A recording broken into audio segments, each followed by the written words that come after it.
तुम उस बिना सर वाली औरत के साथ मिले हो ना? मैं नहीं, तुम उस सरकटी औरत के साथ मिले हुए हो। मैं जानता हूं, मैं छोड़ूंगा नहीं तुमको। तुम और उस औरत दोनों को खत्म कर दूंगा मैं। तुम मुझे मारना चाहता है ना? छोड़ूंगा नहीं तुम्हें।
सर, डालिया रोड यही है। हो सकता है अभिजीत सर और दया सर यहीं कहीं होंगे। हो सकता है वो टीके और रागनी क्या हो। हम लोग जाके देखते हैं, तुम लोग यहीं रखो। एक डॉक्टर जाना नहीं चाहिए। हाँ ठीक है, चलो आ जाओ।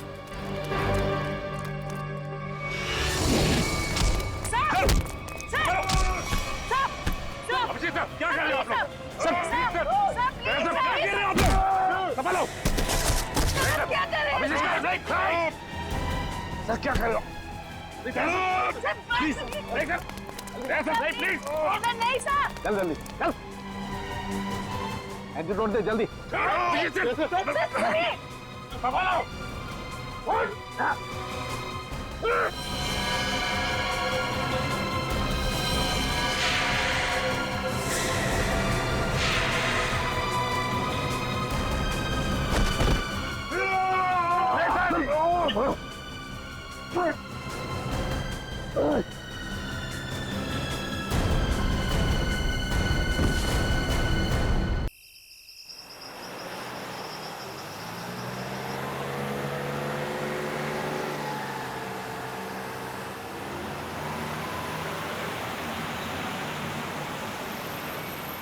ये तो हमारी गाड़ी है।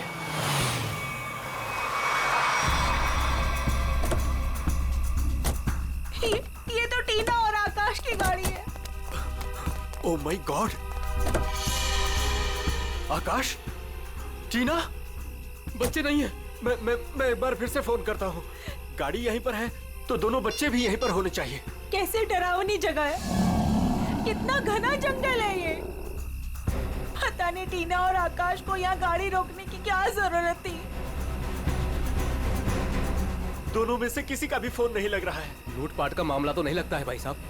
बच्चों को सारा सामान गाड़ी में ही है। ऐसे बीच सड़क पे बच्चे गाड़ी छोड़ के गए कहाँ? समझ में नहीं आ रहा मेरे दोनों बच्चे कहाँ चले गए। क्या हो गया उनको? मीरा कुछ नहीं होगा हमारे बच्चों को। शांति रखो, घबराओ मत। आओ यहीं कहीं आसपास देखते हैं। आकाश, टीना, आकाश, आकाश, आकाश, मेरी आवाज सुनाई दे रही है? आकाश, आकाश, टीना, पता नहीं इस घने जंगल में बच्चे कहाँ चले गए। मीरा गाड़ी यहाँ पर है तो बच्चे भी यहीं पर होने चाहिए।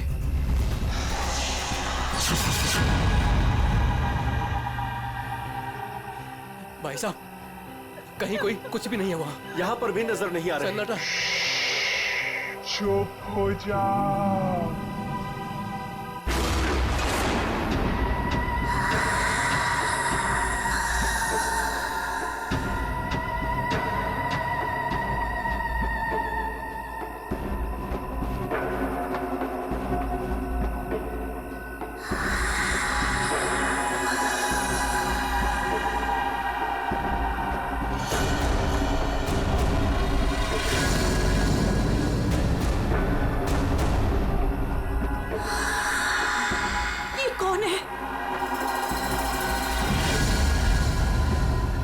कौन हो तुम? कौन हो तुम? जाओ जाओ यहां से।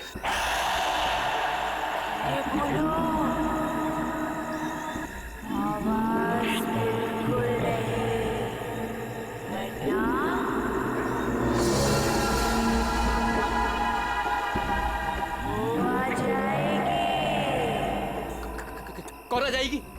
कौन आ जाएगी? वही आएगी जो अपना सर हाथ में लेकर घूमती है।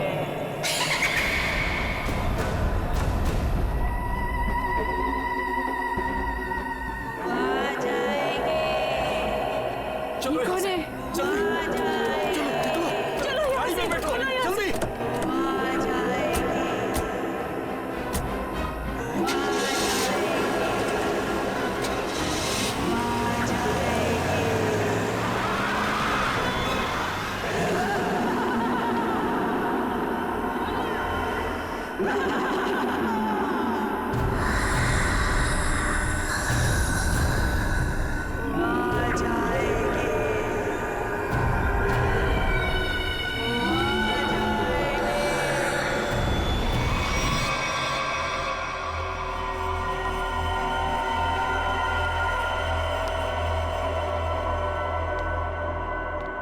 और तभी एक औरत आई। उसका सर नहीं था। वो मुझे मारने आई थी। उसका कटा सर उसके हाथ में ही था। वो मुझे मार डालेगी। बचा लो मुझे। वो मुझे मार डालेगी। ये क्या हो गया मेरी वत्सला को? कैसे बर्ताव कर रही है? अब क्या करूं मैं?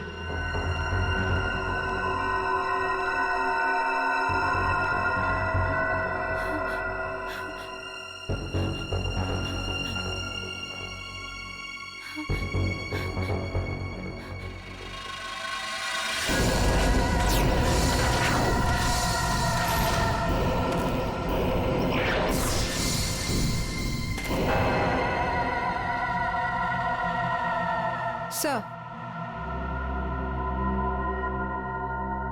उसके बाद क्या हुआ? उसके बाद वो कटे सर वाली औरत मेरी तरफ घूम गई। मैं डर की वजह से पीछे हट गई। वो मेरी तरफ बढ़ती रही। वो अपना कटा सर मेरे चेहरे की तरफ फेंक। नहीं।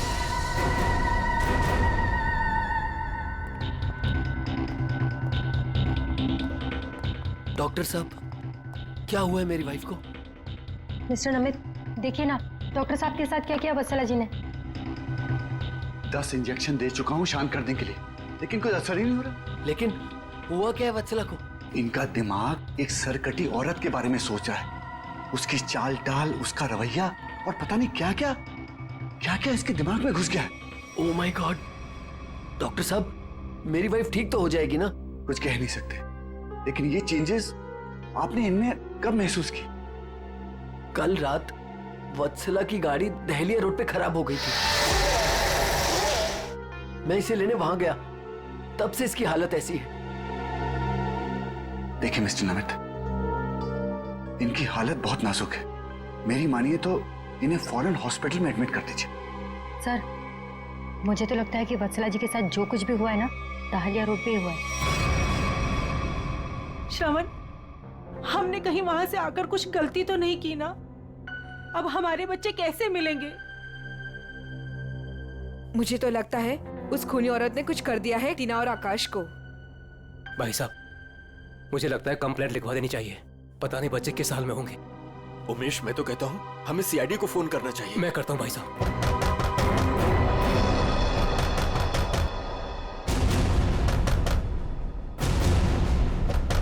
ये इस तरह से दरवाजा कौन पीट रहा है? मैं देखता हूँ।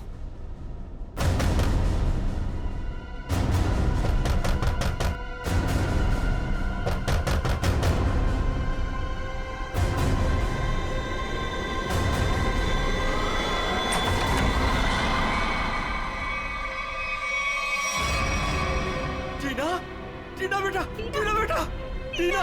टीना बेटा, ये क्या हो गया? क्या हो गया? किसने किया बेटा? ये किसने किया? टीना भाई साहब इसकी हालत तो बहुत खराब है, इसे हॉस्पिटल ले जाना होगा। मैं गाड़ी निकालता हूँ भाई साहब। टीना बेटा, बेटा कुछ तो बोलो, आकाश कहाँ है? आकाश भाइयों को बचा लो। बचा लो मतलब?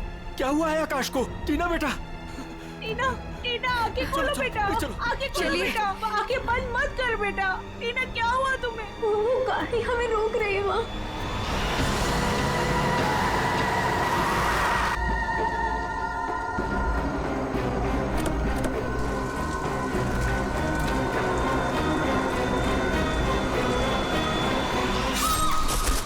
ये कहाँ गया रहा? टीना, टीना बेटा आंखें खोलो बेटा।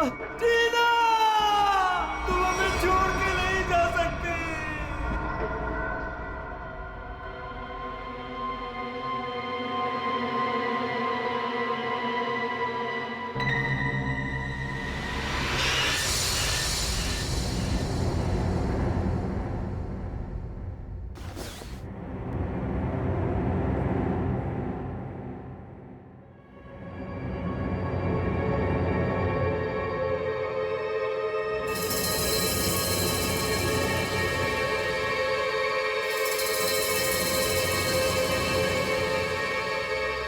नहीं डॉक्टर साहब, मैं अपनी वाइफ को किसी भी हॉस्पिटल में एडमिट नहीं करने वाला।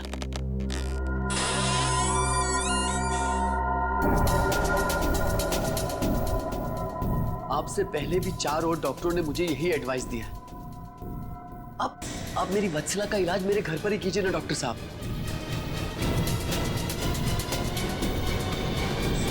मैं अपनी वत्सला को अपने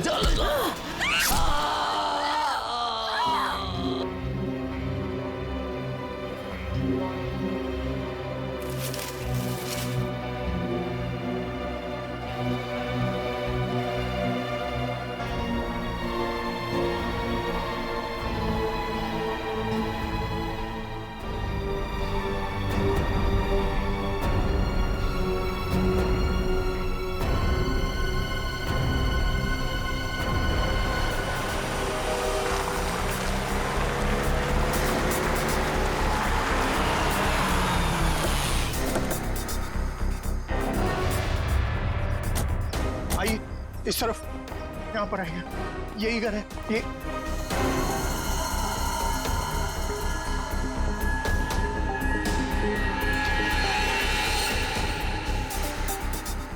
तो यहाँ पे जबरदस्त हाथापाई और तोड़फोड़ हुई है। चारों तरफ खून, सामान बिखरा पड़ा है। मिस्टर अमन, आपको कल रात ही हमें खबर कर देनी चाहिए थी। लेकिन सर, नमित के शरीर पर इतना खून देखा कि मैं डर गया था। हाँ सर। ये जिस किसी भी हथियार से विक्टिम पर हमला किया गया है, वो हथियार काफी तेज धार वाला होगा। सालुंके साहब, आपको कैसे पता चला?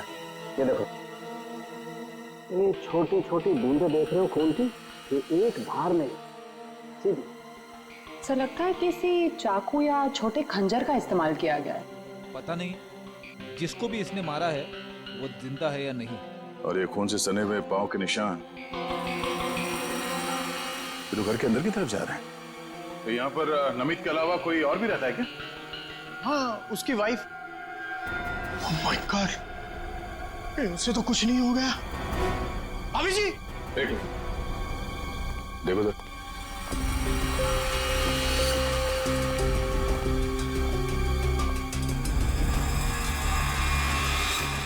सर, ये पैरों के निशान तो आगे आगे धुंधले होते जा रहे।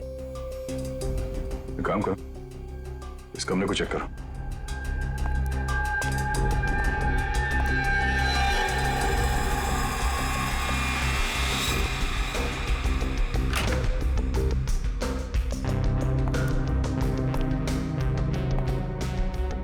बेड पर तो कोई खून नहीं।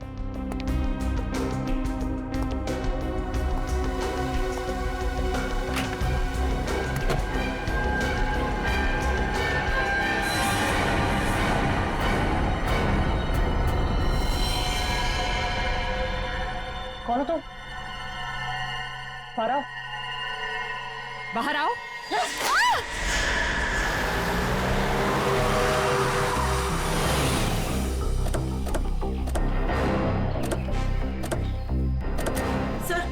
सर यही है मेरी टीना और आकाश की गाड़ी।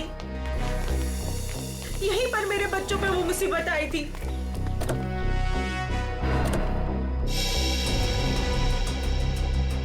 सर वो उस जगह पे खड़ी थी वो भयानक दिखने वाली लड़की। हाँ सर, सर उसी ने हमारी बेटी को मार डाला है और वही हमारे बेटे आकाश को लेकर गई है। सर गाड़ी के अंदर तो सब ठीक ठाक ही लग रहा है। और सर हाथापाई की भी कोई निशान नहीं। अच्छा, हाँ सड़क पे भी जैसा लग नहीं रहा है कि कुछ हुआ है। क्या टीना ने एग्जैक्टली क्या कहा था? सर वो बता रही थी कि आकाश को बचा लो। बचा लो मतलब क्या हुआ आकाश को? वो ठीक तो है ना बेटा? सर कहीं मेरे आकाश को कुछ हो तो नहीं गया? सर उसके हाथ में कल रात को हंसिया था। हंसिया? सर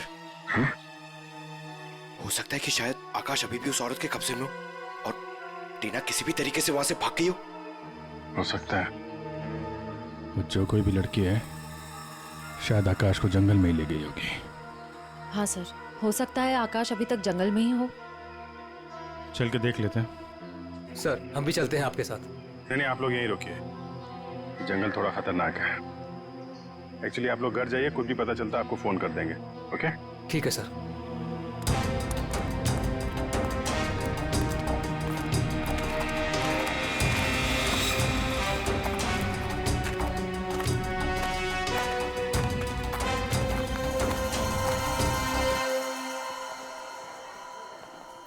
डॉक्टर साहब, वो आदमी कहाँ है जो खून से लथपथ आपके हॉस्पिटल में आया था? सर वो आदमी अंदर है। तो अब होश में है या अभी भी बेहोश है? नहीं, अभी होश तो आ गया है उसे, मगर थोड़ी बहकी बहकी बातें कर रहा है। क्या हम उनसे मिल सकते हैं? जी बिल्कुल, आइए।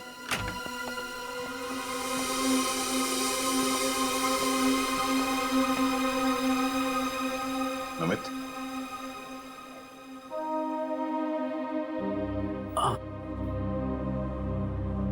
कौन?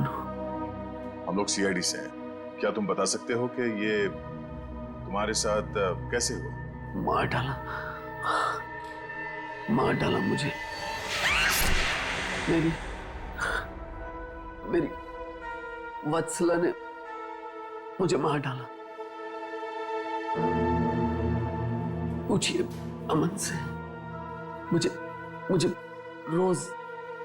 रोज पिटती थी, पर मैंने कभी भी उससे से उसे नहीं घूरा। हाँ सर, मैं हमेशा इस बेचारे की दर्द भरी आवाज सुनता था। मैं समझ जाता था कि भाभी जी का बेलन इसके सर पर बज रहा है। नमित, हम तुम्हारे पत्नी से मिल चुके हैं। कुछ न कुछ तो गड़बड़ हुआ है उसके साथ, लेकिन अचानक वह ऐसा बर्ताव क्यों करने लगी? भगवान, पता नहीं जब से दहलिया रोड से आई है किसी सरकटी औरत के बारे में बात करती है और किसी पर भी टूट पड़ती है, जैसे जान ले लेगी वो किसी की भी। फिर दहलिया रोड, मतलब जो भी गड़बड़ है वो इस दहलिया रोड पे ही है।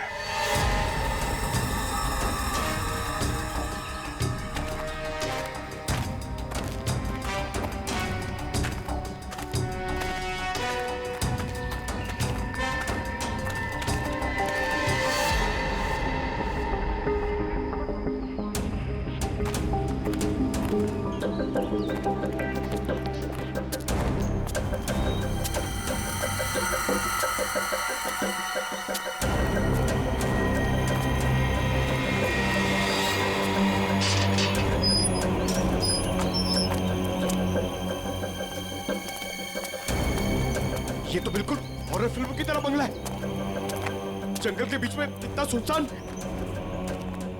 लगता है ये टीना और आकाश इसी घर में आए होंगे।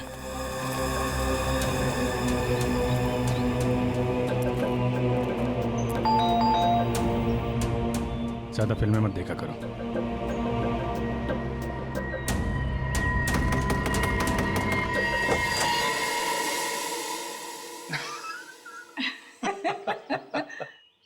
बहुत अच्छा लगा। इतने सुनसान जंगल में भी कोई हमें मिलने आया।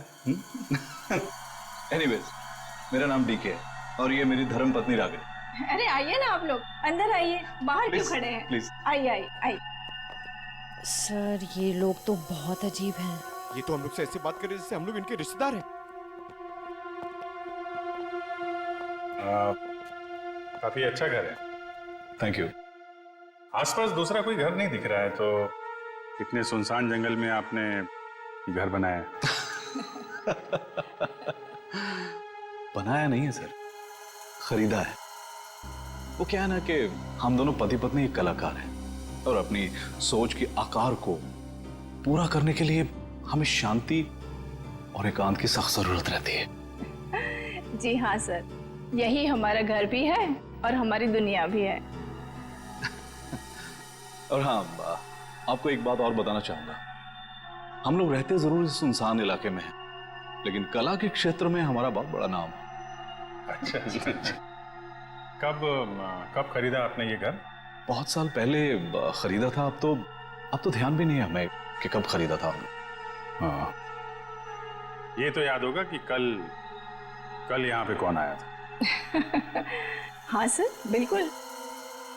लेकिन कल तो यहाँ कोई नहीं आया था सर। ये फोटोज देखिए, ध्यान दीजिए और सोच के बताइए, क्या इन दोनों में से कोई भी कल यहाँ आया था? नहीं मैडम, इनको हमने पहले कभी नहीं देखा।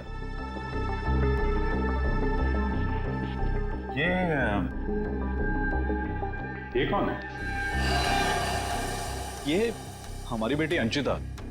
14 जुलाई 2013 को प्लेग की वजह से इसकी मृत्यु हो गई थी। बहुत याद आती है हमें हमारी बेटी की।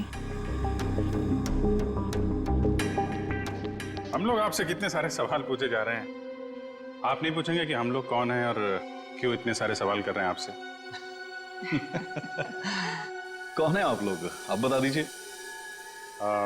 हम लोग कौन है घर के अंदर? नहीं, कोई नहीं है। नहीं कोई है।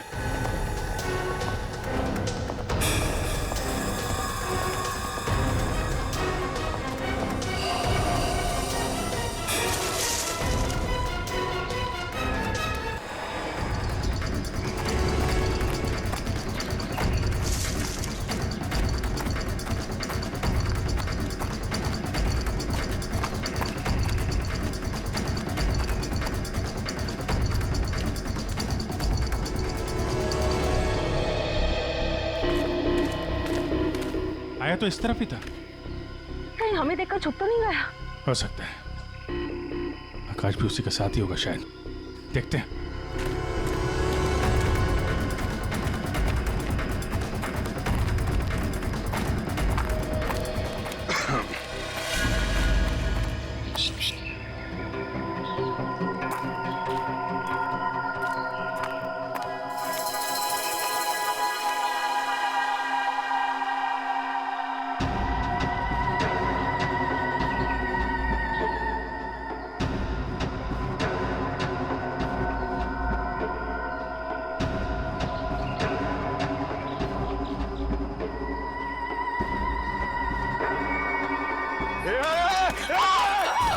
नहीं फायर नहीं। कर नीचे। कौन हो तुम? क्या कर रही थी उस घर के अंदर? हसिया नीचे फेंको। टीना को तुमने मारा था ना? आकाश का है। धीरे बोलो, वो सुन लेगी। वो तुम्हारे पीछे खड़ी है।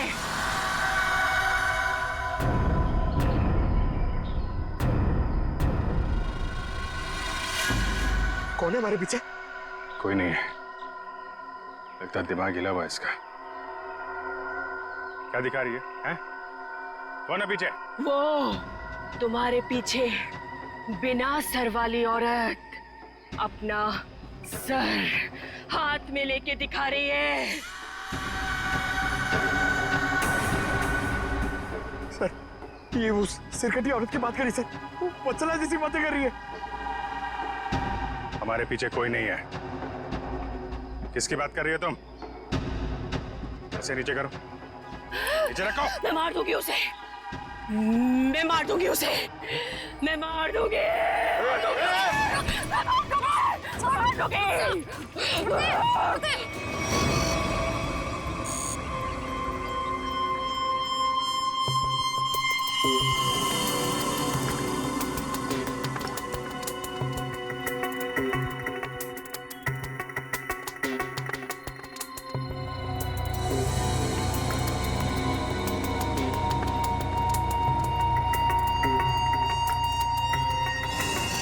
डॉक्टर मल्लिका, आप भी वही सोच रहे हैं जो मैं सोच रहा हूँ? यस सर, पर ये है क्या? थोड़ा बहुत तो पता चला है, पूरा तो टेस्ट होने के बाद पता चलेगा।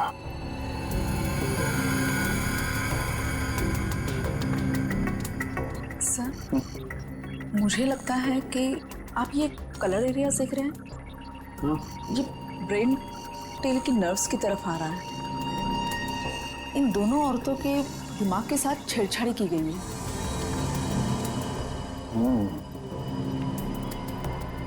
सर, इनकी याददाश्त से छेड़छाड़ की गई है। इनको कोई नेचुरल रोग या दिमागी बीमारी नहीं, इनकी तो मेमोरी ही बदल दी गई है। मतलब ये कि आर्टिफिशियल मेमोरी भर दी गई है इनके दिमाग में। Yes sir. क्या आर्टिफिशियल मेमोरी भर दी गई है? हाँ जी। मतलब ये दोनों औरतें जो देख रही थी या बोल रही थी, इनके दिमाग का वहम नहीं था? बिल्कुल नहीं था। दरअसल क्या होता है कि इंसान के बचपन से लेकर के उसके बड़े होने तक उसकी जिंदगी की तमाम यादें उसके दिमाग में एक डिस्क की तरह से जमा हो जाती है, कुछ इस तरह से। और फिर कोई एक दिन गर्दन के पीछे ऐसा इंजेक्शन लगा देता है, ये देखिए, यहां दिख रहा है, जिससे ब्रेन में कंपार्टमेंट्स बन जाते हैं और जिंदगी की सारी याद ब्लॉक हो जाती है। इंसान एक सेमी कॉन्शियस स्टेट में चला जाता है, आधी बेहोशी की हालत में। के बाद फिर क्या होता है? इसमें इंसान के दिमाग को सुन कर देने वाला ड्रग दिया जाता है। इंसान अगला पिछला सब भूल जाता है। आप सुन सकते हो, समझ सकते हो, लेकिन आप रिएक्ट नहीं कर सकते। और फिर इस हालत में उसको एक कटी सिर वाली औरत दिखाई जाती है और उसके कानों में बार बार ये बातें सुनाई जाती है कि ये लोग आपको मारने वाले हैं और ये सारे इंसान आपके दुश्मन हैं और आपको उनको मार देना है। ड्रग के असर की वजह से दिमाग कुछ इस तरीके का दिखाई देने लगता है। हर याद को दबाकर, सप्रेस करके उसे सिर्फ उतना ही हिस्सा याद करने के लिए दिया जाता है जितना कि बेहोशी की हालत में उसे सुनाया या दिखाया गया था।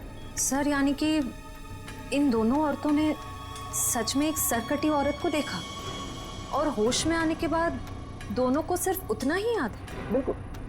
वरना सोचो, दो लड़कियां जो एक दूसरे को जानती नहीं, पहचानती नहीं, वो एक ही समय पर एक ही जैसी बात कैसे सोच सकती हैं?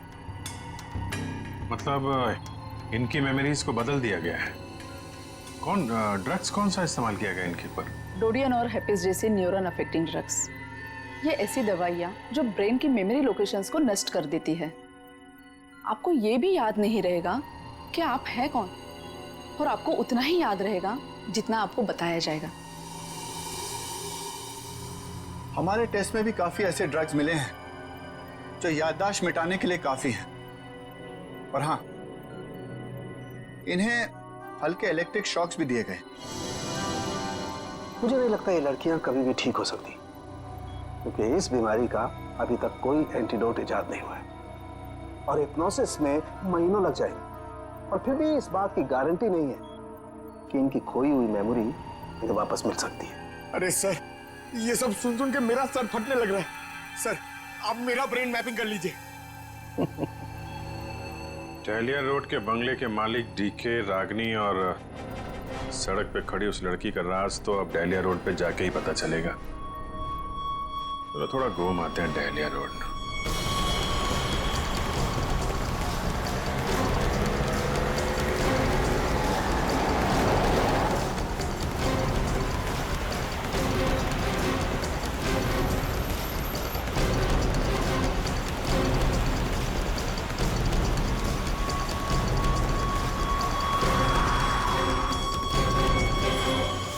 ये हमारी बेटी अंचिता 14 जुलाई 2013 को प्लेग की वजह से इसकी मृत्यु हो गई थी। ये तो वही लड़की है, डीके और रागिनी की मरी हुई बेटी। मेरी मदद कीजिए प्लीज। कैसी मदद? मेरा मतलब क्या मदद चाहिए आपको? मेरे मम्मी पापा अचानक से बेहोश हो गए। मैंने बहुत कोशिश की उन्हें उठाने की, पर वो नहीं उठे। कहाँ है कहाँ आपके मम्मी पापा? घर पे आके देखिए ना प्लीज, पास में है। चलिए आइए आइए, कहाँ पर है? चलिए। अच्छा, इन नाम से कोई भी रजिस्ट्रेशन नहीं? ओके ठीक है, थैंक यू सर। सारे पेंटर्स एसोसिएशन में फोन कर लिया सर, मगर डीके और रागिनी के नाम से कोई भी रजिस्ट्रेशन नहीं। सब कुछ झूठ बोला उसने। मुझे तो लगता है कि उसने अपना नाम भी गलत बताया है। जयवंती, कुछ पता चला? नहीं सर, अभी तक कुछ भी नहीं पता चला। मगर सर कितने कॉन्फिडेंस से झूठ बोल रहे थे दोनों। लगता है सर अब एक ही रास्ता बचा है, उन्हीं से सच उगलवाना पड़ेगा। नहीं जयवंती, पहले उसकी सारी डिटेल्स निकालते हैं, फिर उठाते हैं उसे। लेकिन सर पता कैसे चलेगा? एक काम करो, डालिया हाउस में जो उनकी तस्वीरें खींची गई थी उन्हें क्रिमिनल डाटाबेस से और मिसिंग केस फाइल से मैच करवा के देखो, शायद असलियत सामने आ जाए। आइए। यहाँ इतनी रोशनी कम क्यों है? वो घर आबादी से दूर है ना, इसलिए वोल्टेज थोड़ा कम है। ये देखिए। दोनों एक साथ कैसे बेहोश हो गए? कहीं इस लड़की ने तो कुछ नहीं कर दिया?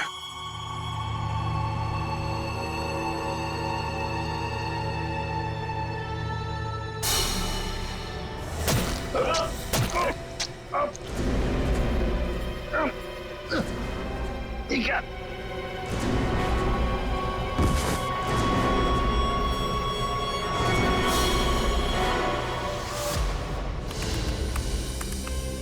सर, दोनों फोन्स के सिग्नल नहीं मिल रहे हैं। सर कुछ सेकंड्स पहले तक अभिजीत सर और दया सर का फोन दहलिया रोड पे बता रहा था, लेकिन अभी लोकेशन नहीं दिख रही है। इसका मतलब अभिजीत सर और दया सर को वो रास्ता रोकने वाली लड़की मिल गई। फिर तो डीके और रागिनी की सच्चाई का भी पता चल जाएगा। सर आइए। सर ये है मिसेस साक्षी, उस नकली डीके और इलेश की माँ। नमस्ते। कहाँ है मेरा बेटा? कहाँ है इलेश? ये ऑफिसर कह रहे हैं उसका नाम डीके है और उसकी एक पत्नी है जिसका नाम है रागिनी। ये कैसे हो सकता है? ये सब झूठ है। जी नहीं, ये सच है। एक छानबीन के दौरान आपके बेटे और उस औरत से मुलाकात हुई हमारी, जो अब डीके और रागिनी बने बैठे, और उसी छानबीन में मिसिंग कंप्लेन से उनकी सच्चाई भी पता चली। मैम आप हमें बता सकते हैं कि आपके बेटे इलेश ने अपना नाम बदल के डीके क्यों रख लिया? मेरा बेटा अपना नाम क्यों बदलेगा? मुझे इस बारे में कुछ नहीं पता। देखिए माताजी, वो रागिनी और नीता के साथ में कहीं छुपा हुआ बैठा है। अब ये औरत को जानती है? ये लड़की कौन है और कैसे मेरे बेटे की जिंदगी में आई, मुझे कुछ नहीं पता। देखिए मैडम, उस औरत के माँ बाप तो मर चुके हैं। बस आप ये बता सकती हैं कि जुलाई 2013 से पहले ऐसा क्या हुआ था जो आपका बेटा घर छोड़कर चला गया? नहीं, मेरा बेटा घर छोड़कर नहीं भागा था। हाँ, इलेश दिमागी तौर पर बीमार रहता था, तो एक बड़े साइकोथेरेपिस्ट के पास उसका इलाज चालू था और उसी थेरेपी की सिटिंग के लिए वो डॉक्टर के क्लिनिक गया था और फिर वो वापस ही नहीं आया।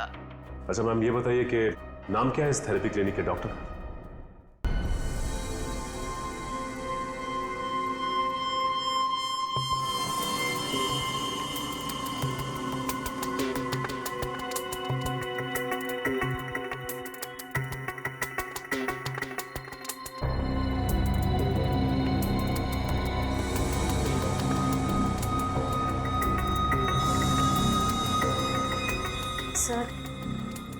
सर सब ठीक तो है ना? एंटीडोट ने असर शुरू कर दिया, थोड़ी देर में होश आ जाएगा दोनों को।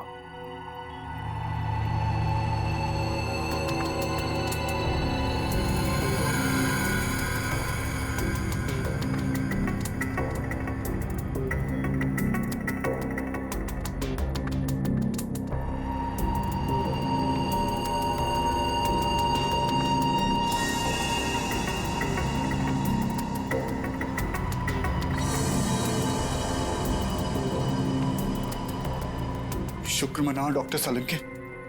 अगर ये दोनों ठीक हुए हैं तो सिर्फ मेरी वजह से। अगर अपने दिमाग का सही इस्तेमाल किया होता ना तो एक मुजरिम की तरह इस हालत में नहीं खड़े होते, समझे? विकास अंकल, आपकी वजह से मैं भी एक मुजरिम बन के रह गई। अभी तो सिर्फ तुम दोनों का गुनाह सामने आया है। जिस दिन तुम दोनों को सजा मिलेगी ना, उस दिन समझ में आएगा कि गलत राह पे चलने का अंजाम क्या होता है।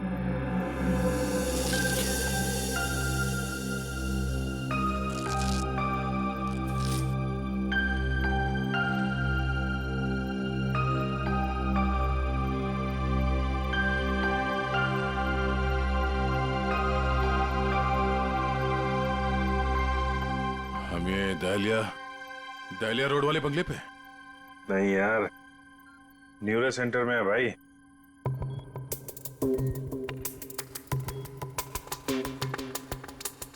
और मुजरिम हमारे सामने खड़ा है।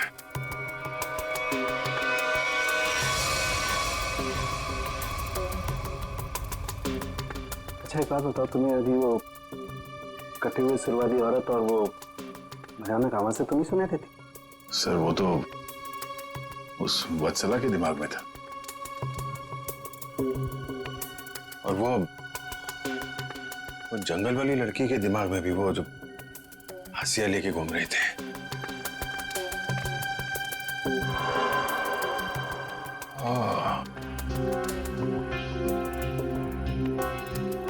अब समझ में आया, संचिता के माँ बाप ने भी हम लोगों को वो ड्रग्स वाला इंजेक्शन लगा दिया था, और हमारे दिमाग में भी ये सारी बातें भरती गई थी। बताओ डॉक्टर विकास, क्यों किया तुमने ये सब? जल्दी बता, वरना हमें तुम्हारा इलाज करना पड़ेगा। क्या बताऊं? डॉक्टर सालुंके ने सब कुछ समझा तो दिया था। मैं दुनिया में तहलका मचाने वाला ब्रेन मैपिंग एक्सपेरिमेंट करना चाहता था। बेहोशी में मैं लोगों को यहां लाता था और उनके ब्रेन से उनकी सोच को निकालकर अपनी सोच भर देता था। जरा सोचो, कितनी ताकत थी मेरे हाथ में। जब वो लोग जागते थे तो उन्हें वही दिखता था, और उनके दिमाग में वही ब्रेन की मेमोरी थी जो मैंने डाली थी। उनका ब्रेन वही करता था जो मैं कहता था। मतलब कि मैं उनके ब्रेन से सब कुछ करा सकता था। और तुम दोनों ने भी तो वही किया ना? और ये अंशिता, इसने भी गुनाह में तुम्हारा साथ दिया था। मैं इनकी भतीजी हूँ, इन्होंने ही मुझे पाला पोसा। डीके और रागिनी मेरे माँ बाप नहीं है। वो घर, डीके, रागिनी, मैं, ये सारा विकास अंकल का बिछाया हुआ एक जाल था। और आकाश, उसके साथ क्या किया तुम लोगों ने? उसकी ड्रग की डोज ज्यादा हो गई थी, उसे ब्रेन हैमरेज हो गया था।